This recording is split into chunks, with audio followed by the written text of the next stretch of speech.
we need to have a dedicated, consistent educational process for recycling in our country. And it shouldn't be just state to state. It should be, I think, federally, but also state to state. I was just in Paris a couple weeks ago, and I'm in the subway, and there's these huge recycling pictures on the subway walls. And it was a can, and it had wings on the can. And it says, "Hey, this can doesn't get recycled by itself." Basically saying you have to actually put it in the trash can. And it talks about we're trying to accomplish improving sustainability and recycling and things like that. Welcome to the Environmental Transformation Podcast, where we bring you interviews with industry leaders, climate champions, sustainability practitioners, EHS and hazmat professionals making an impact in their businesses today. Each leader solving complex challenges and delivering solutions within their areas of expertise. I'm your host, Sean Grady, and thanks for joining us today.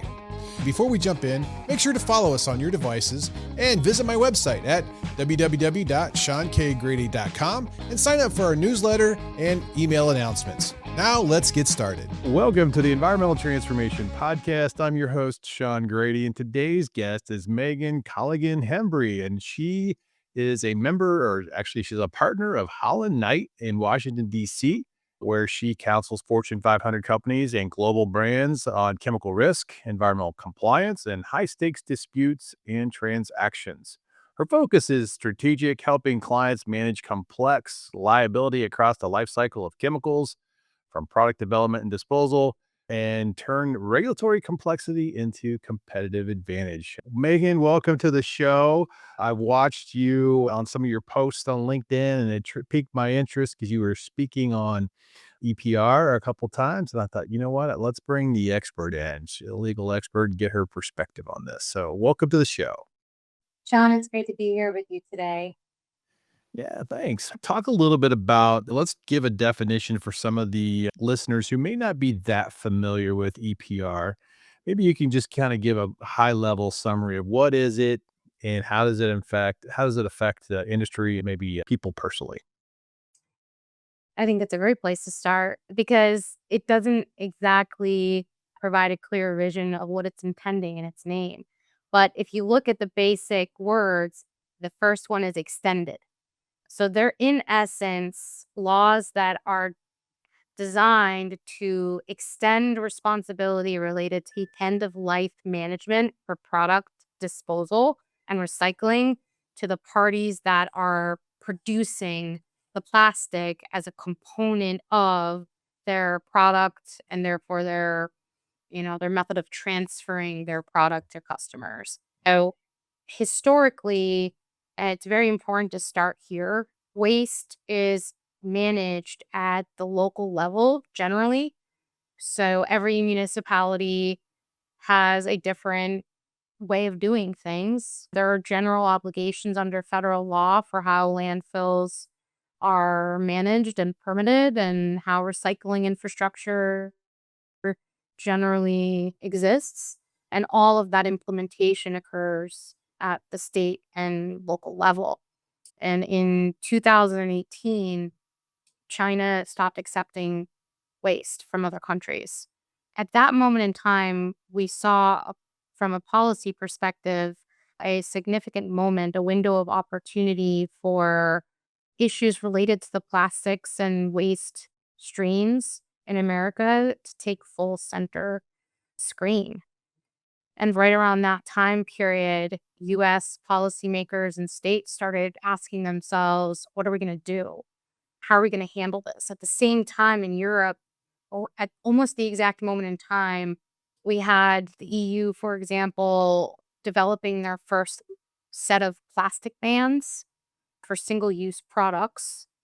This was all around the same time where they started shifting plastic straws to paper straws in the United States in multiple jurisdictions, as well as shifting plastic bag requirements and adding plastic bag fees. And so this 2018 time period was really important for shaping the way the next 7 years have gone with plastics and the focus of plastics and everyone trying to figure out what to do. Yeah, it has been an evolution, so to speak, of watching the industry figure out how to handle this. You mentioned the China Sword type act where they were not accepting any plastic from anywhere, any country. It really put a bind on a lot of companies or in the countries in general. There was a period of time where you could recycle plastic and you were getting some money for it. And then all of a sudden, nobody could recycle any plastic because no one was buying it. And that was a big change in the industry, as I recall. Yeah. So now extended producer responsibility. It's really not a new thing, though, is it? When you look back, and I can remember way back when I was a young child, you went to go buy Coke bottles of Coke or Pepsi or whatever, and you put down a deposit for some of those bottles so you could get that back because they wanted those bottles to recycle and reuse. And it's the same type of concept here to the extent to where consumers are going to pay a little extra because there's going to be this extended responsibility of the manufacturer to take back those products and do something with it. Maybe let's talk a little bit about how are companies preparing to comply with EPR regulations across different regions in the industry? We just talked about a few, but plastics might be one that you might be more familiar with. And how is that looking and shaping up right now for us as consumers? Let's just say we started our conversation before we were recording about using the word adventure. A lot of companies are sitting down and trying to strategize what they're going to do. This overlaps across multiple avenues within a company's operations. We've been assisting smaller companies as well as some of the largest brands in the world with this. And every single company has a different set of resources and a different set of structures Right. within the company that really guide the way they're able to focus and pay attention to this. But almost in every instance, we're talking to the individual that's managing, I'll say, operations and or sustainability. Sometimes those are two distinct people. So COO, and sometimes they're so chief sustainability officer.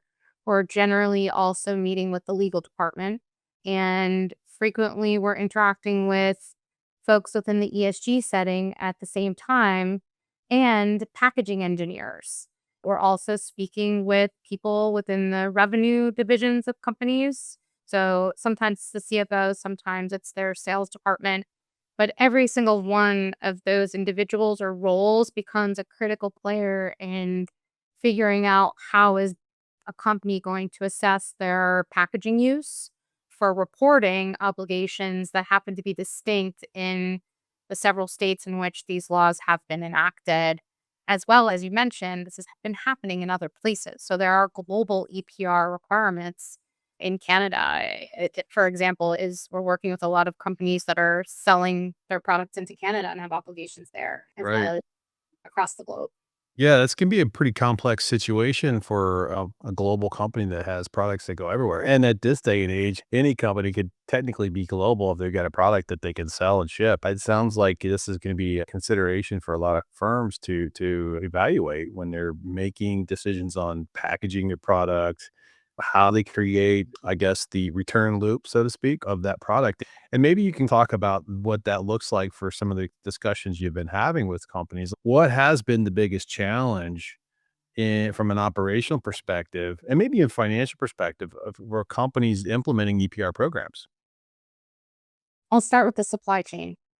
Again, every company is a different size and a different scale and different scope, but we're always coming back to where is this packaging material being manufactured? Is it in the US? Is it abroad? Is there a contract with the manufacturer in which the brand remains responsible for the packaging liability? Does the manufacturer take on any of that liability? Once is it imported? Who is the importer of record? Who's the distributor of record? And all of those questions matter. Is anyone licensing the brand? In some instances, it's possible that the licensee could be the company required to report. A lot of the brands that we are working with are taking this very seriously, understanding that this generally falls on their lap to understand, or distributors, whether online retail or in-person retail distribution. Those companies are assisting by providing the data that they have, but a lot of it is really trying to understand exactly where all of the packaging is going, which states is it even going into, And how do we make sure that the party that has the responsibility under the specific state law is indeed registering for these programs and reporting under these programs?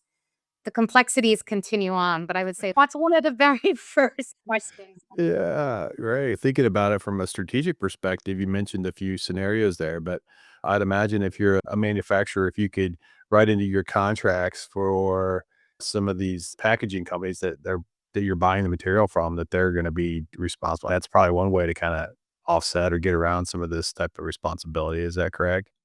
So that's a really great point, and why I was saying that's just the beginning, right? Because then, okay, so what's next? Now we're looking at the contracts. Now we're looking at the licensing agreements. Yeah. And so it just continues in that you are chasing your supply chain to understand it while also shoring up for future years and future contracts. A lot of the agreements in the packaging world are annual. And we're also then thinking about strategic messaging for partners within your supply chain. Yeah. And these companies, many of these relationships are critical. Oh, yeah. It's not in anyone's interest for these conversations to be adverse. So we're also seeing business-wide decisions and business-wide conversations where companies are sitting down and at the table together to determine how do we best do this? As partners. How do we do this as partners? Because people don't like to talk to me that frequently.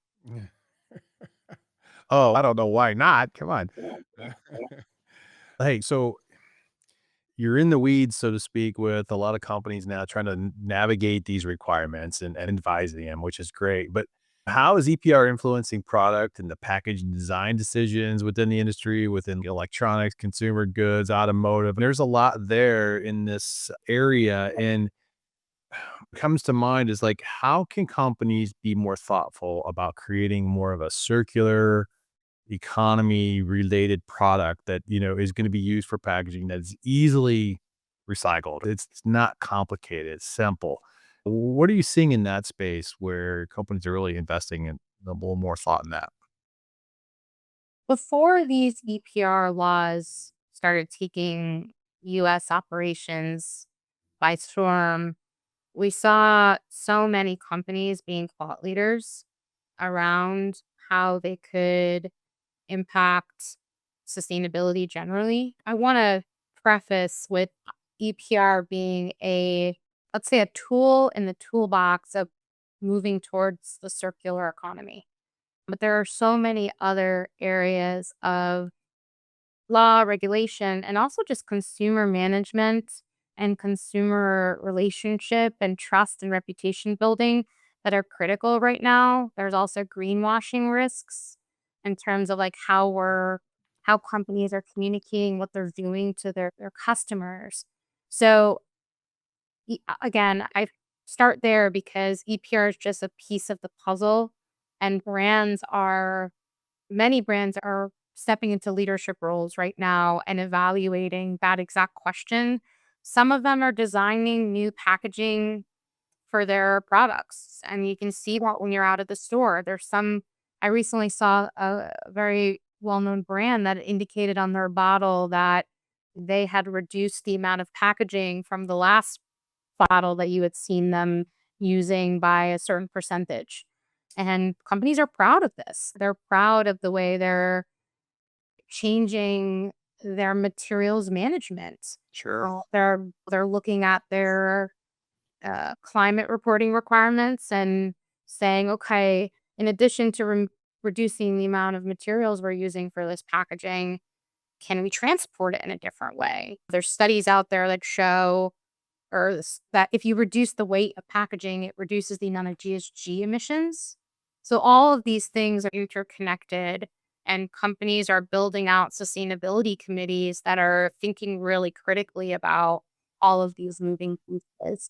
Then there's, of course, like you'd mentioned, the milk bottles, Coke bottles. We're also seeing the resurgence of bottle bills. And in some states, if a company is participating in a bottle bill, then they're exempt from EPR, because why would you have to pay into something if those bottles are being returned? And actually, the California EPR law related to textiles that'll be coming into effect, I think it's in 2026, actually contemplates full circular economy such that our clothes are going back, they're going back into the system. Nothing goes into landfill. Yeah. When I think about EPR, the challenge that it seems to be most companies would struggle with is how do you validate that you're actually getting a significant percentage of EPR return, taking place, especially if you say you get a lot of small products, a lot of small packages. In my mind, I go, it's a TV or it's a washer and dryer. You're going to be able to track that one a little easier, I would imagine, because they're big products. But little things, how is the data collection side of this for reporting actually going to get done in a way that companies could actually, with a straight face, say, we did 60% EPR return on our products this year? Like, how does that even happen? I'll tell you this, I'm working with some pretty brilliant people that have complex calculations and they're weighing their materials and they're tracking it line by line. And once there is data, it can be analyzed. I'll say that. But if the product doesn't come back to their own, say, facility, the we talk about, say, this whole you've got individual EPR company where they would set up the whole return cycle process. And then you got this collective type approach too, right? Where a couple companies bind together and they create this type of return process. Have you started to work with companies that are looking into that direction and doing a more of a partnership, or they're creating a group or a team effort here to create a return process so that the data can be tracked, they can validate what happens? I'm just curious because I think this is one of the biggest obstacles, a struggle for companies with this. There are multiple different EPR regimes, and the packaging regime does not currently focus on this return process. Okay. The packaging side is really focused on these one-time materials that are adding a protective layer to a box that is a plastic film that gets thrown out, or I'm sure you buy something for a friend and they open the box and there's some sort of cream in there, and then there's some little pretty paper. And it's really pretty, and you're like, "Ooh," and you take out the little papers, but there's nothing really you can do with that paper again. Right. So a lot of these packaging-related EPR laws are designed to assess how our recycling infrastructure and landfill infrastructure is designed, and to be able to figure out ways to recycle or manage those materials better, noting that they're one time likely, or building up recycling infrastructure. So back to the core of why these laws are here, at least the packaging related ones. We could talk about other EPR concepts because this goes ways bigger than that into creating the circular economy you're talking about. With respect to packaging, behind all state laws, if you get to the core of them, they're trying to assess what are the needs for our infrastructure to improve, to be able to recycle and to keep things going back into the system. And so these fees that are getting assessed are basically designed to, I should say, they are supposed to be designed to understand what a specific state needs to address that particular material. And at its core, if we think about it in really simple terms, I'm just using a random material.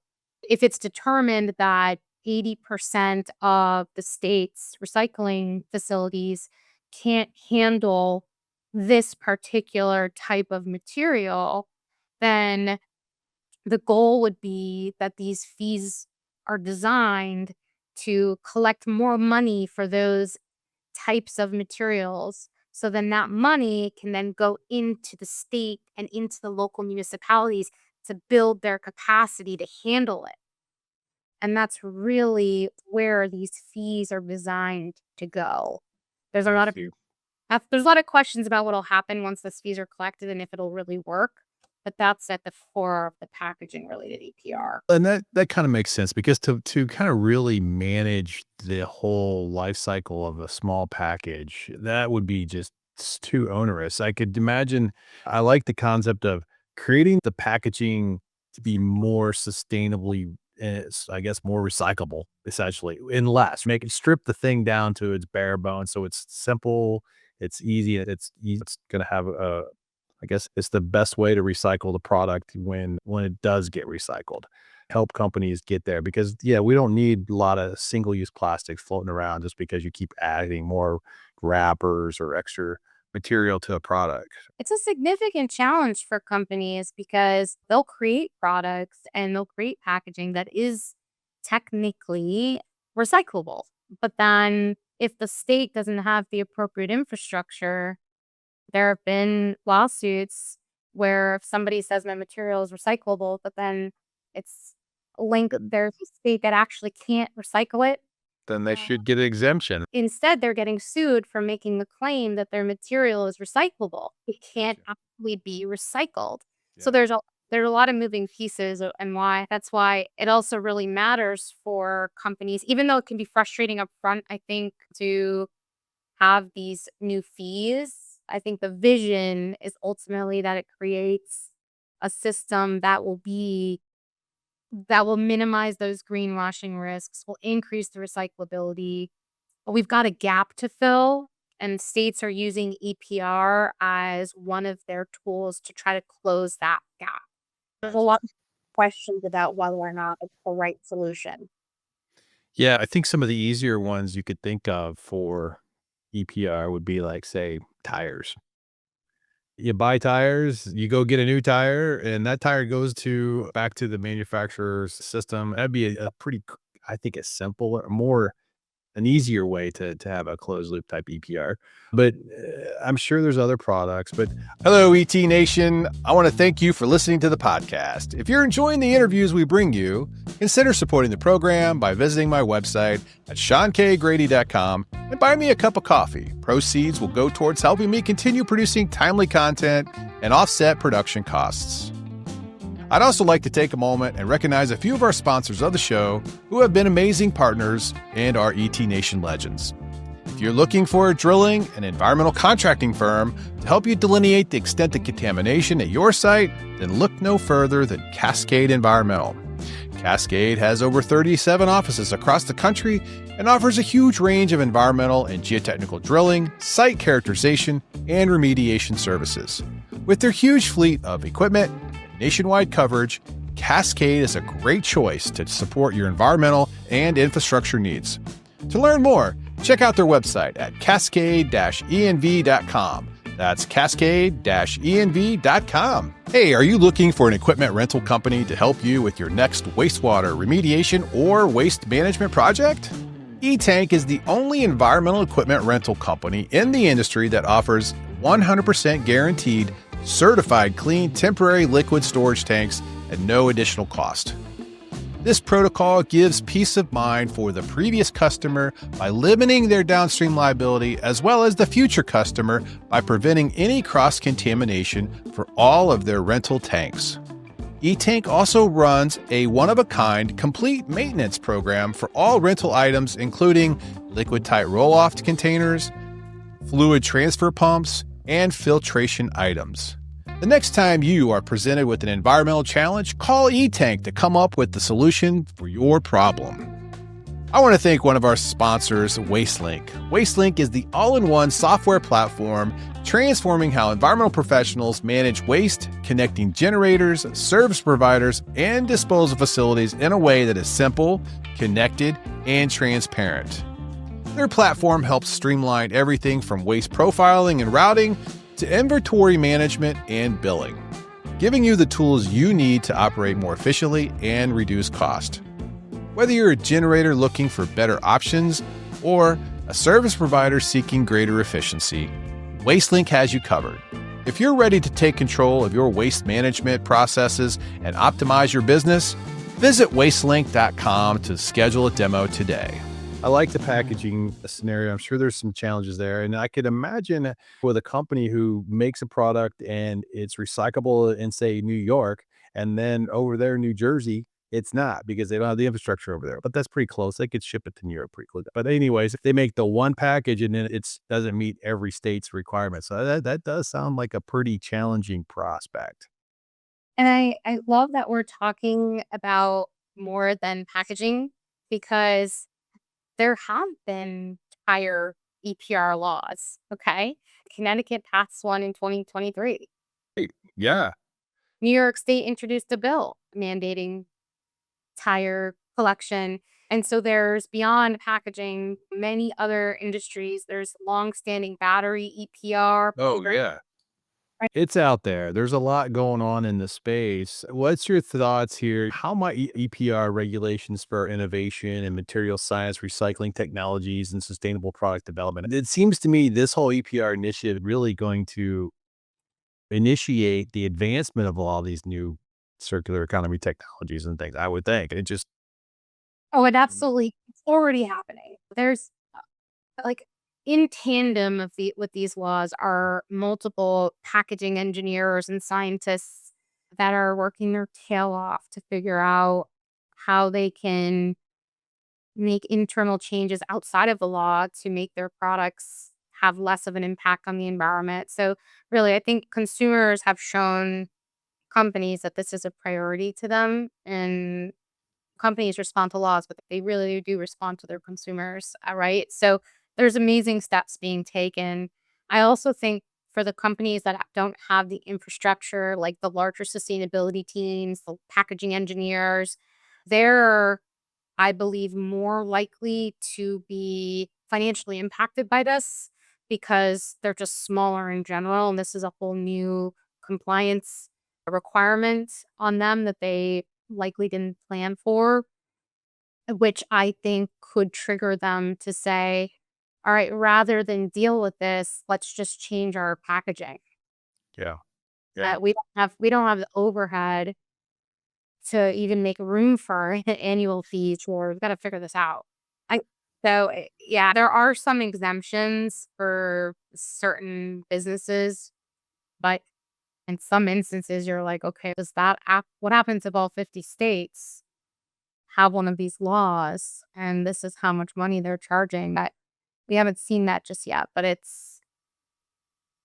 there's a lot of talk about whether this is one of those moments where a federal solution is the right approach. Yeah, I was just gonna go there. I was like, okay, do we have federal EPR laws across all 50 states that have to be adhered to, or is it really a state by state approach right now?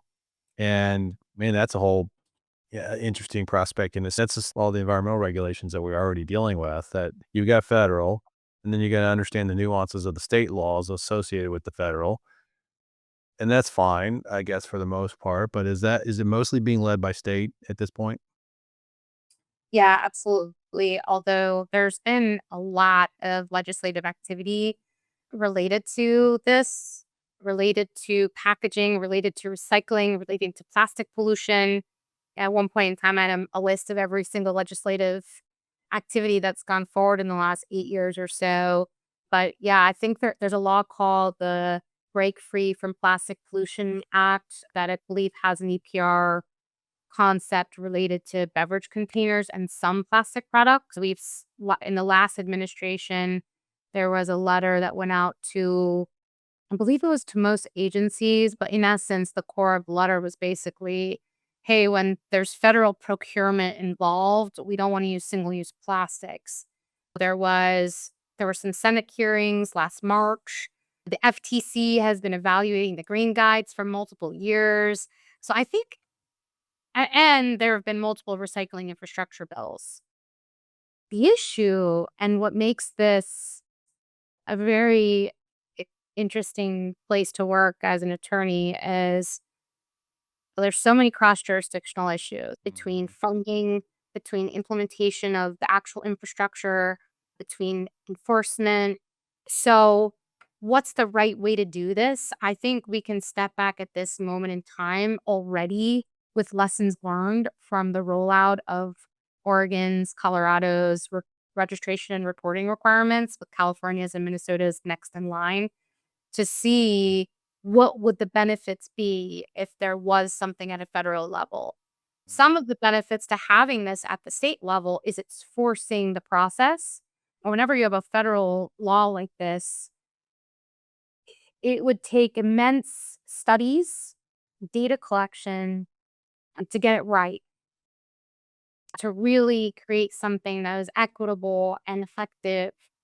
So I do think that at some point in time, we'll hit a tipping point within the number of states that have enacted EPR laws where there will be more and more pressure at the federal level for some sort of synthesizing to occur.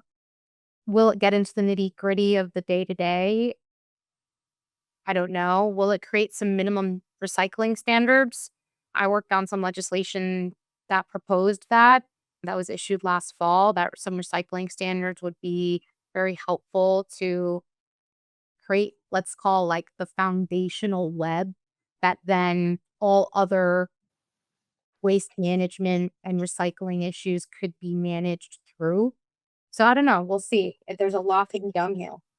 When I think about a nationwide approach to some of this, it seems that there is probably some low-hanging fruit type products that are no-brainers that would be like, yeah, like we just mentioned tires. Everybody has that problem in every single state. Why wouldn't that be an easy one to say, you know what? There's one. How about white goods? Every refrigerator, washer and dryer, anything like that, all some like also electronics. Those would be, to my mind, the easiest ones to do a nationwide EPR, where companies have to put together some more sophisticated infrastructure. Not that it's not already there, because there's a lot going on in this space, but there needs to be more, right? There'd be more collection systems and locations. But to me, that would be easier from a nationwide perspective. The rest of it, the packaging, I think, would be a little more probably state by state, but those would be big ones. I don't know how many states already have tire EPR laws off the top of my head, but I'm pretty sure that there are already. Okay, if I were to pick up material to start with, it would be electronics, because I'm aware of at least 25 states that have electronic, EPR related laws. So there's already infrastructure. Companies are already supposed to be doing this. So why not create something that, again, creates the minimum standards? And that's one of the interesting things about RCRA, the Resource Conservation and Recovery Act, which is Yeah. really our current cradle to grave law, enacted in 1976. States are still generally taking over a majority of the implementation of RCRA. RCRA has been amended, I think, 4 times. 1986, you had Sarah coming in. Yeah, you got a few. Yeah, there's a few amendments. 90. Yeah. There have been more revisions to the regulations, Yeah. but But I it think hasn't changed that dramatically from its initial implementation. So, one of my thoughts here is, let's go a little bit bigger than EPR. RCRA, in my opinion, needs to be amended, needs to be rehauled. Because again, if we want to create a system that is circular in the United States, when our waste law, in I don't know, in the preamble it says of, I'm actually going to say what the preamble says. What I will say is that in every RCRA law class, I can say for sure, because I had got to take my RCRA class with Jeffrey Miller, who helped write the law at Pace Law School. The first thing anyone learns about RCRA is that it's cradle to grave. yeah. It's beginning to end. Yeah. It's creation, generation, through disposal. So if we don't want that disposal piece to be the main construct in the way we think about it, Amend that component of the record. Everything else is regulatory compliance with hazardous waste characteristic compliance of the reporting, but make more of the emphasis on the recycling infrastructure, closed loop type scenarios. and That's good. there's extensive recycling related exemptions, which I think are just the start. Universal waste is great. You've got everything, and just not everything, but you have a lot in the universal waste rules that are everyday common main products that we all use. Electronics, batteries, all kinds of paints sometimes in certain states. There's all kinds of aspects of universal waste. And there is infrastructure being built, and there are major companies doing it. Like very familiar with several: lamp recycling, the electronic recycling, obviously solvent recycling. There's a lot of their plastic. It's all there. Cardboard. It's there. Maybe there's got to be a better way of tracking how those manufacturers are, how much they're producing, and then somehow figuring out how much is going to get returned. I think there is that once it leaves their manufacturing site, how do they track the recyclability of that product at some point? And I think, well, coming back to one of the first things that we were talking about, which is like the supply chain Yeah. and the chain. So what has made RCRA an effective system for a long time is that has required tracking. Is created a process that then can be implemented. Yeah. A lot of what we do is in the hazardous waste industry, and that's really one of my main focus areas, is we're tracking how it moves through trucking. We're tracking where it was made, what facility, and When it was generated, how long it's been on site. and then our CERCLA lawsuits related to landfilling end up looking at those hazardous waste manifests. Oh, yeah. Okay, these are the parties that are responsible because they dropped it off here, or they moved it here. The whole system is built for the way we managed materials, but we haven't paused to create that type of more systematic recycling infrastructure and tracking process. There's again extensive exemptions, but they're complicated. We've got certain materials that are exempt from the definition of solid waste altogether. Yeah. Then we have other materials that are exempt from the definition of hazardous waste if they're managed a certain way.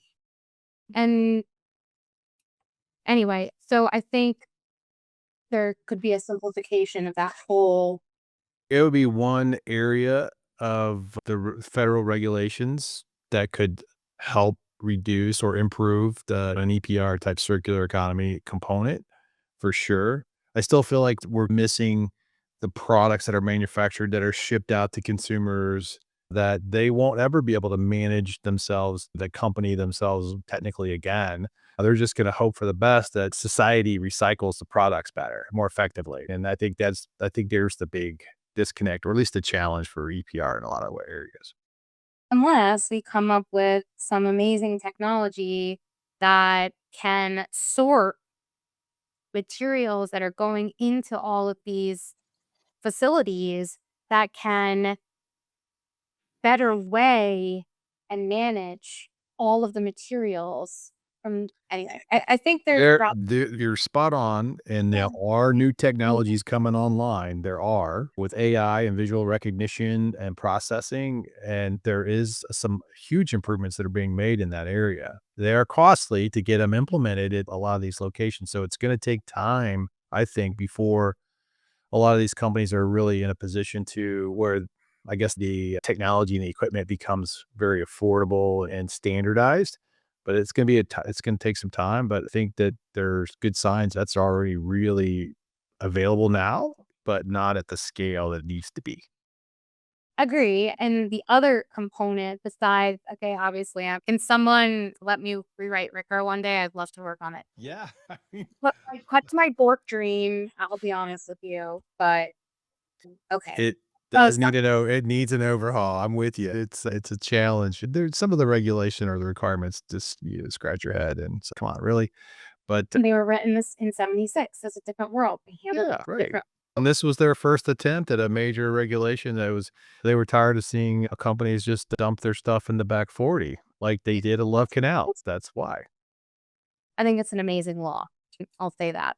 I also think critical to this discussion is the creation of markets. Yeah. How do we bring all of this online? Again, EPR is a tool. It creates a fee structure that'll put more money into the state's hands to work on and perhaps buy some of that infrastructure and some of that technology you're talking about. We had dream world. Now, once that clean material is created, once we actually create it and we keep it out of landfills, what happens next? Who's going to take that material? Who's going to clean it? Who's going to process it? And then there's many disputes about what's the proper way of handling and processing recyclable material to have a minimal environmental impact.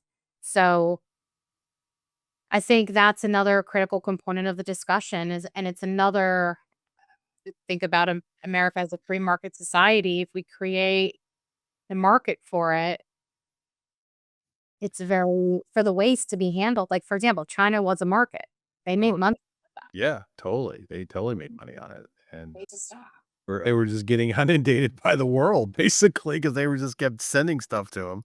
The biggest issue I would say, okay, I keep saying the biggest issue. One of the biggest issues of all of this is also the contamination of materials, the complexity of handling material waste streams, even at your home, right? Some foods, I'm thinking peanut butter, right? Like, how hard is it to get your peanut butter container clean enough that it could actually be recyclable?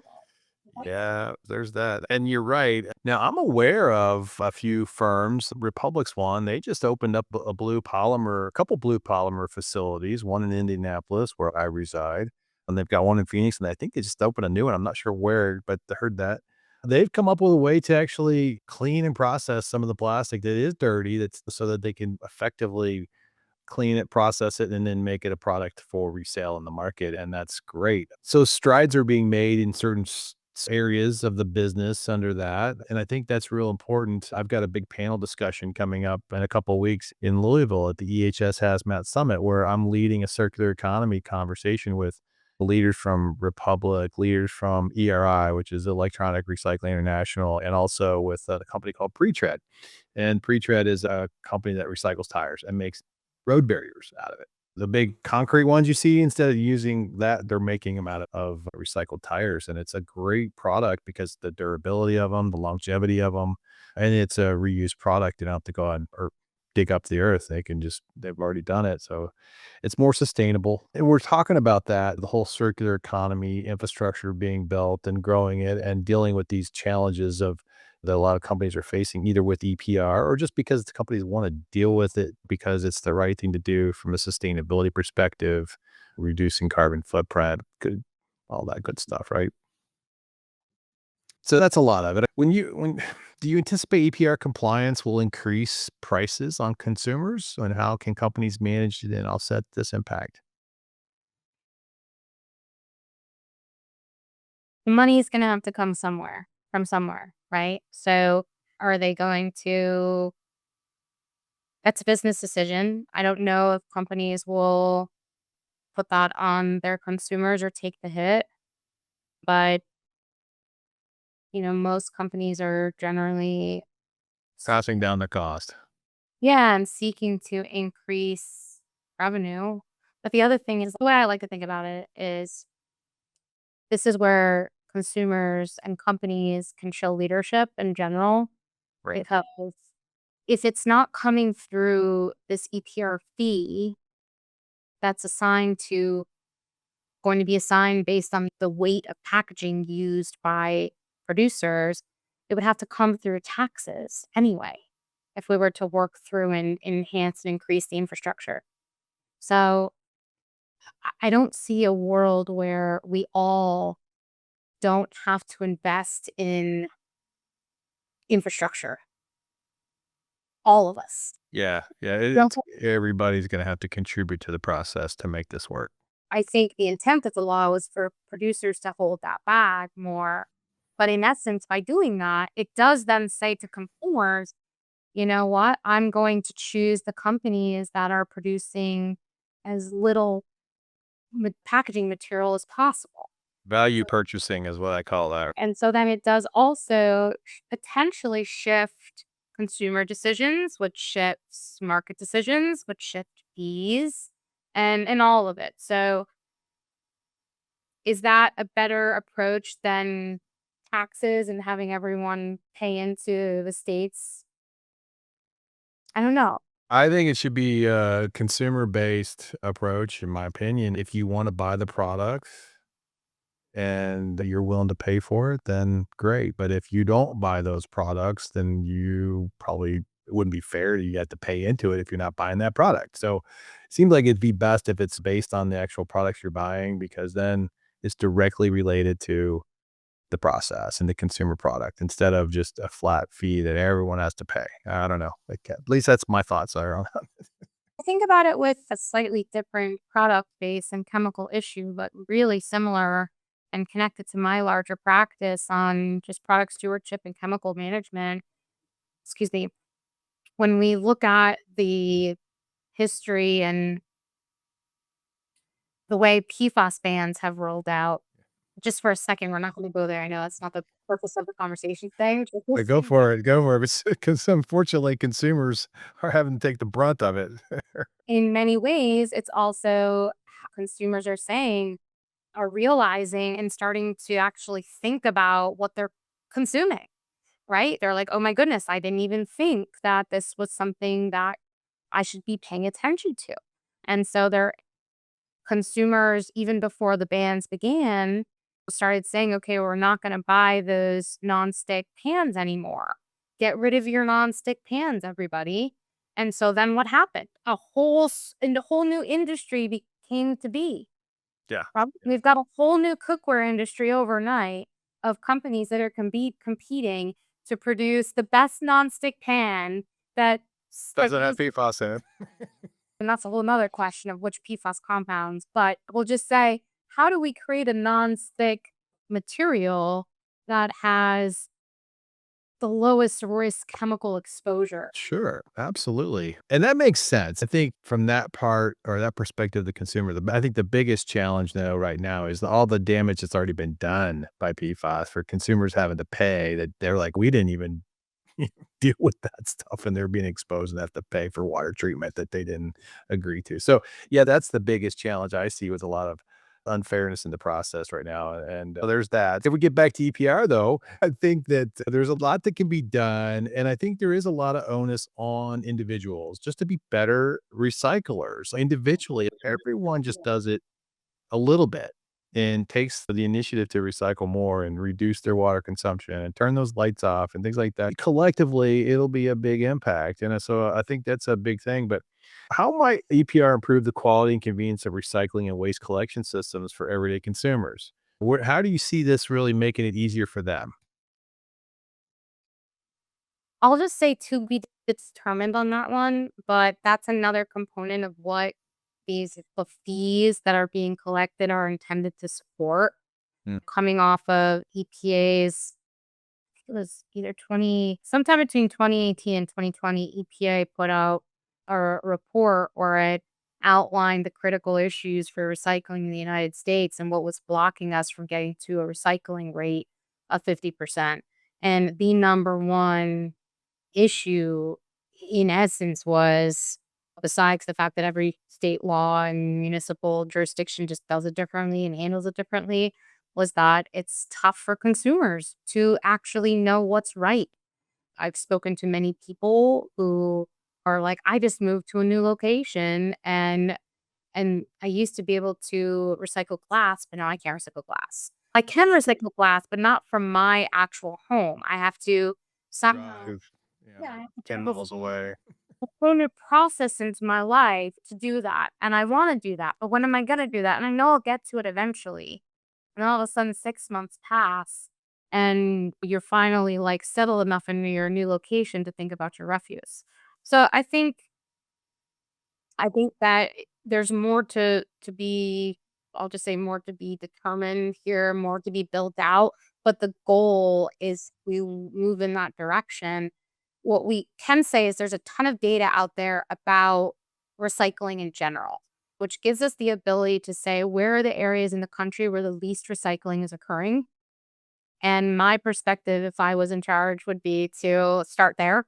If we can build capacity in the places where we have a recycling rate below even 20%, education, better infrastructure for pickup and drop off, which would require more jobs, etc. That would be a great place to start.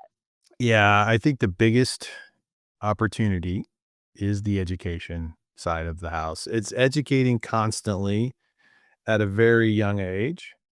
School, kindergarten, even at kindergarten, start there. There should be back in the day when we grew up as kids, at least when I grew up as kids, we had cartoons that talked about the bill and how bills are created in Congress. And they always had a constant education process going where you were learning about government and you were learning about how to spell and read and write and all this and stuff. We need to have a dedicated, consistent educational process for recycling in our country. And it shouldn't be just state to state. It should be, I think, federally, but also state to state. I was just in Paris a couple weeks ago and I'm in the subway and there's these huge recycling pictures on the subway walls. And it was a can and it had wings on the can. And it says, hey, this can doesn't get recycled by itself. Basically saying it takes you have to actually put it in the trash can, and it talks about it's the we're trying to accomplish improving sustainability and recycling and things like that. Or in another ad was, "Hey, let's reuse these products. Let's fix them up, rehab them, and reuse them." And so there's all these like little new, I guess, advertising, and it's subliminal because after a while you don't even recognize it, but it's sitting there, and if you just look up, you see it's there. And it seems like an educational process for EPR systems, recycling process. That's what we need to do. Those schemes and everything. I don't see us doing enough of that. And in that federal law I mentioned to you, that was one of the critical components of the recycling standards. Also a study process that was built in at the federal level of what can we do to best educate and close these gaps. And that will take some time to build out anything that becomes systematic. But I agree with you that more education is better. It really also comes down to general culture. Some of these laws, I think, I don't know if they'll shift culture immediately, but the more that circular options are available at the market level, that I think the more we'll see cultural shifts. Because so that to me comes back to what are the barriers to making recycling a profitable exercise, and that's where I want to focus personally because that I believe can influence culture in the most organic way, aligned with how our culture already works. We like a trend. We really do, Americans, right? If we, how can we make it trendy? Yeah, make it trendy, make it easy. Just make it easy. A lot of cities they don't have curbside recycling. They just have normal trash pickup. Make it make add those stream pickups so that way people are more incentivized to do that. It may take a couple dollars off their trash bill if they're recycling more. Something you come up with something that just helps them be more incentivized. I'm even having this idea right now, which would be our pop stars and our rock stars and our movie stars are very persuasive. So if any of you are listening, hi, and Come on, help us out. Help us out. Promote these recycling efforts. Do some documentaries, stuff like that. Help us figure out ways to make this more effective. when Beyonce recycles, it's amazing, right? We just if whatever, let's just have we want to see Beyonce recycling. There you go. Beyonce can recycle. Get all the big stars recycling. There are a lot of really great stories to be told, though. A lot of big events are really focused on recycling at their facilities, so they can basically have a better positive impact. I was just at a live golf outing recently, and the recycling and trash receptacles are right there next to each other, and it's clearly marked. Everybody is dropping their bottles and cans in the right recycling section. They're putting their trash waste in the trash. And then for of course, you've got the guys pulling around and picking up the full bags and replenishing the it was really good to see how effective that some of these big events are being managed from a sustainability perspective on the waste management. It's great. And I think those stories don't get told enough. Like they don't get shared with everyday people. Hey, here's the impact that you spectators had at this event, right? You contributed to recycling this much. Those are the stories I think that are not getting told. And you could go to the NFL, NBA, go down the line. All these, I think, big leagues and stuff like that are doing these types of things, but we're not talking about it enough. We need to.